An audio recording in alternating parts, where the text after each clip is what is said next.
Welcome to the Vitruvian Health Phase 2 Postural Correction Training Program. So you've now completed Phase 1, you're now moving on to Phase 2. You've got your lovely model here today, Kate Mate, and the voiceover is Karl, the founder. So let's begin with lying on our back and lying neck rotations. So for the video, we're going to be performing 5 reps of every exercise. Kate will start with lying rotations, twisting her head all the way to the left, aiming to get her nose to touch the ground, and back up. Now you'll see here with Kate, her head is slightly tucking in. So we want to keep that in the head nice and neutral and literally rotate as far as we can. So she's still allowing that to happen. So if you're noticing that the chin's tucking in, lift your head up and twist all the way. Now, I do apologize, ladies, maybe because you've got hair, maybe we could cut it off. Probably not. So what I'd suggest is maybe a towel under your head so it's a little smoother when you twist your head. So just to get the scalings to really open up. And you can see them really nice in Kate's neck popping up at the end. That's what we're looking to lengthen out. Getting out of that desk posture.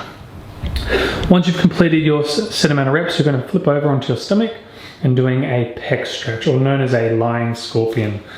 The reason we call it the lying scorpion is because you get your hand out and your opposite leg is like the stinger. And then we lift up. Now one thing to notice here is, notice Kate's shoulder, it is stuck to the floor. So when she twists, reaches that leg all the way over, that shoulder does not move, it doesn't lift up. So we're talking about the right shoulder here, the shoulder which has the hand with the ring on it. Then from here, take deep breaths. So 1 rep is 1 deep breath to help open that pec up. And then you'll change sides once you've completed all your breaths or all your reps, and do the other side. Once you've completed the pec stretch, you'll then go back to the neck, lying rotations, pec stretch again, do 3 sets of that, just open up the pec, the shoulders and the neck, and then commence the program. This one should be nice and quick, and is an add-on to the warm-up routine.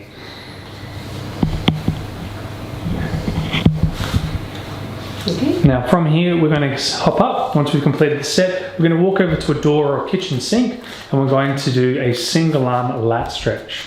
So we're going to do 60 seconds each arm, but for Kate we're just going to do 5, 4, 3, 2, 1, change sides.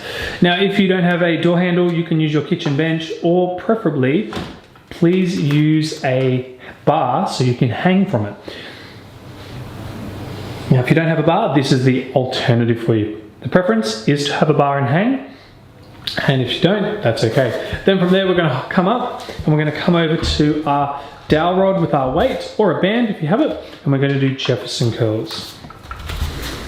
Jefferson Curls? Sorry, we're going to shoulder dislocates.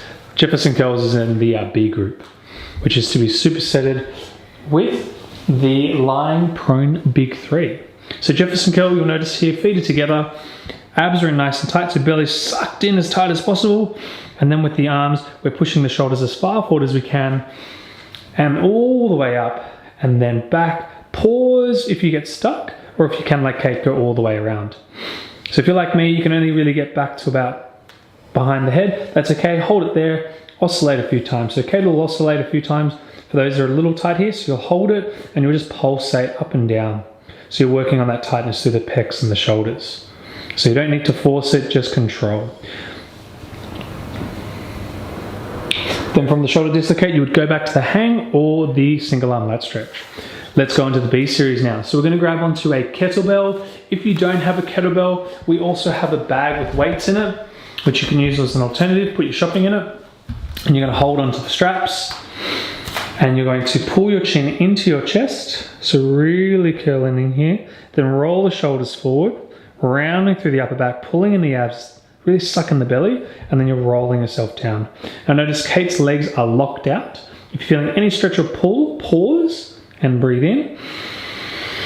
Exhale, see if you can go a little further. If not, roll back up. Now Kate is able to go a lot deeper than that. So she's pulling the chin in, she's rolling through, pushing her hips back to get more hamstring stretch, touches the floor, then rolls all the way back up. Now notice this is quite a slow exercise because we're working on articulating the spine. Really focused on getting the whole back to open up. All those little muscles of the spine working here. Now we're going to go again. Now if you can touch the floor, progression here for you is to hold it up near your chest. So you don't keep it stuck to your chest. You still curl through. So don't hit your head. If you do, no one will know because you're at home. But if you do, you can let us know. We'll all laugh together. But notice here, Kate's going to want to use her lower back. The key here in this movement is right here is to push your hips back. Push your bum back as far as you can. Chin in and roll down. If you can then touch the, so you shouldn't be able to touch the kettlebell to the floor. If you can, just bend your elbows a bit more and then roll back up.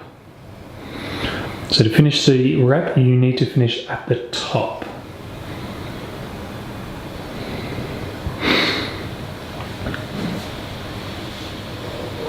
Good, now when you've completed your 10 reps, you should feel quite open, lying on the floor. And we're going into a prone big 3. So prone big 3 has 3 movements to it. So hands by side, palms up, and reach the fingers back and up as high as you can.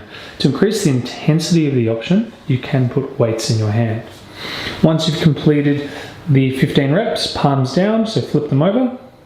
And we're going to rotate thumbs up to the ceiling. This is known as external rotation. Then when you've completed the 15 reps here, bring your hands by your side at 90 degrees. And then lift the thumb and elbow up at the same time as high as you can. Pause and back down.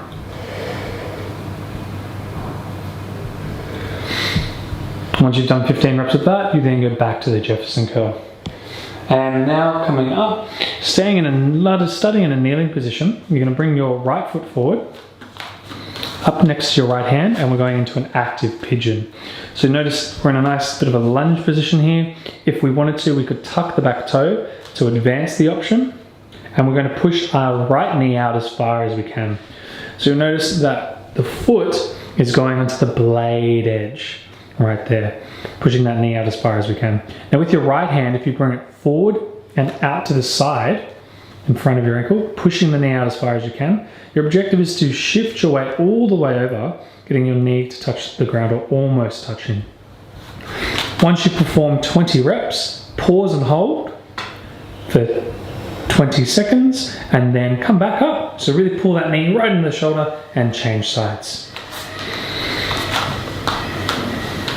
So here, on the other side, you can see pushing the knee all the way out to the side, as far as we can, shifting our weight over and then back up. And you'll notice here with Kate's thigh, it's bent at 90 degrees at the top. It's not more or less, it's a 90 degree angle, so we're hitting the glutes and opening up the hips. Then push all the way out on that last rep, hold for 20 seconds and back up. Remember to press, tuck the back toe, straighten out the leg if you want to challenge it more, like so. Now from here, we're going to step back and we're going to a sided leg hip lift. So bottom leg is straight, top leg is bent at 90 degrees, so this is a modified option, and we're going to push our hips up as high as we can, get engaging the obliques, then we're going to lower the hips down, aiming to almost touch the floor and back up. If you can touch the floor, objectively put a book or a block underneath this hand here to increase the range of movement to get more out of your obliques. Now if you feel you can progress the option, you can lift it and hold at the top, straighten out both legs. You should be able to hold this for 30 seconds. If you can, then you'll perform the hip lift again. And that brings us to the end of the postural correction program. Make sure to do both sides and have a great day. Enjoy. Bye.